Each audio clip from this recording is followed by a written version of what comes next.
السلام علیکم ورحمۃ اللہ وبرکاتہ۔ پیارے ناظرین، میرے اس یوٹیوب چینل میں آپ سب کا پھر سے ایک بار تہہ دل سے استقبال ہے۔ اس دنیا کے اندر کچھ لوگ آپ کو ایسے ملیں گے جن کا کام صرف تنقید کرنا ہوتا ہے، اعتراض کرنا ہوتا ہے۔ آپ کو آگے بڑھانے کے بجائے وہ آپ کی ٹانگ کو کھینچنے کی کوشش کرتے ہیں۔ اگر کوئی انسان اس دنیا میں آگے بڑھنے کی کوشش کرتا ہے تو دوسرا شخص ان کے دائیں بائیں بہت سے ایسے لوگ ملتے ہیں جو آپ کی منزل تک آپ کو پہنچنے نہیں دیں گے، بلکہ آپ کی ٹانگ کو کھینچنے کی کوشش کریں گے اور ایسی منفی باتیں کریں گے، نیگیٹو باتیں کریں گے جس کے ذریعے سے آپ کو وہ کام کرنے کی ہمت نہیں رہے گی۔ تو آئیے ہم دیکھتے ہیں کہ ان چیزوں کی کیا ہم پرواہ کریں۔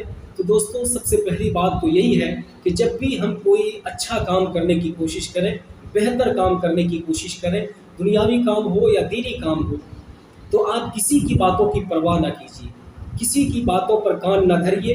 اگر آپ کسی کی باتوں کی پرواہ کریں گے تو یقین جانیے کہ آپ کبھی بھی آگے نہیں بڑھ سکتے، کبھی بھی آپ کامیابی کی منزل کو طے نہیں کر سکتے، کبھی بھی اپنا ڈریم کو حاصل نہیں کر سکتے۔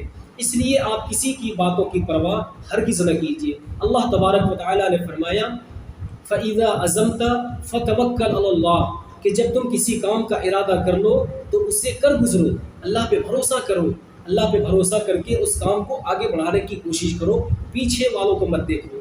آپ کے آس پاس، آپ کے ارد گرد جو لوگ ہیں جو شیطانی مزاج رکھ کر آپ کی تنقید کرنے کی کوشش کرتے ہیں، جو آپ کے مزاج کو ہینگ کرنے کی کوشش کرتے ہیں، آپ ان کی باتوں کی بالکل پرواہ نہ کیجیے۔ آپ اپنی منزل کی طرف اللہ رب العالمین پر بھروسہ کر کے آگے بڑھتے چلے جائیے۔ انشاءاللہ اللہ تبارک و تعالیٰ کامیابی ضرور عطا کرے گا۔ اس سلسلے میں آپ کو ایک واقعہ سناتا ہوں۔ عربی ادب کا یہ واقعہ ہے۔ جوحا نامی ایک شخص تھا جو اپنے گھوڑے پر سوار ہو کر کے جا رہا تھا اپنے بیٹے کے ساتھ۔ کچھ دور گیا تو لوگوں نے کہا کہ یہ باپ کتنا ظالم ہے، اپنے بیٹے کو پیدل چلا رہا ہے اور خود گدھے پہ سوار ہے۔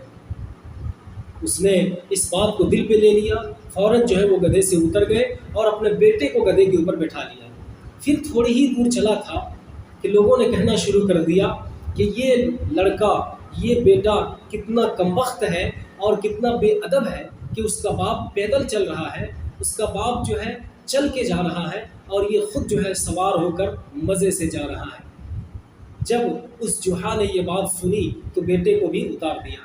پھر باپ بیٹے دونوں گدھے پہ سوار ہو گئے، باپ بیٹے دونوں گدھے پہ سوار ہو گئے۔ کچھ ہی دور چلے ہوں گے کہ پھر سے لوگوں نے کہنا شروع کر دیا کہ یہ لوگ کتنے ظالم ہیں کہ ایک جانور پر دو انسان سوار ہیں، انہیں جانور پر ذرا بھی رحم نہیں آتا کہ کس طرح سے ایک جانور کو تکلیف پہنچا رہے ہیں اور دو انسان سواری کر کے جا رہے ہیں۔ پھر وہ جوحا دونوں اپنے باپ جوحا اپنے بیٹے کو بھی اتار دیتے ہیں اور خود بھی اتر جاتے ہیں اور دونوں باپ بیٹے پیدل چلنے لگتے ہیں۔ پھر کچھ ہی دور چلے ہوں گے کہ کسی نے کہا کہ یہ لوگ کس قدر بیوقوف ہیں، کتنے نادان لوگ ہیں کہ سواری کے ہوتے ہوئے پیدل چل رہے ہیں۔ چاہیے تو یہ تھا کہ سواری ان کے پاس موجود ہے تو سوار ہو جاتے، پیدل چلنے کی کیا بات ہے؟ تو یہ کتنے نادان ہیں، کتنے بیوقوف ہیں۔ جوحا نے جب یہ بات سنی تو وہ چیخا اور اپنے بیٹے سے کہا کہ بیٹا اتر جاؤ۔ دونوں باپ بیٹے اترے اور گدھے کو اپنے سر پر بٹھا لیا، گدھے کو اپنے سر کے اوپر اٹھا لیا، چلنے لگا۔ اگر آپ اس وقت ہوتے تو ان کو کیا کہتے؟ یہی بات کہتے نا کہ میرے پیارے بھائی جوحا، آپ کو کسی کی بات دل پر لینے کی کوئی ضرورت نہیں ہے، آپ اپنے کام کرتے چلے جائیے، لوگ بولنے والے ملیں گے، بولتے جائیں گے،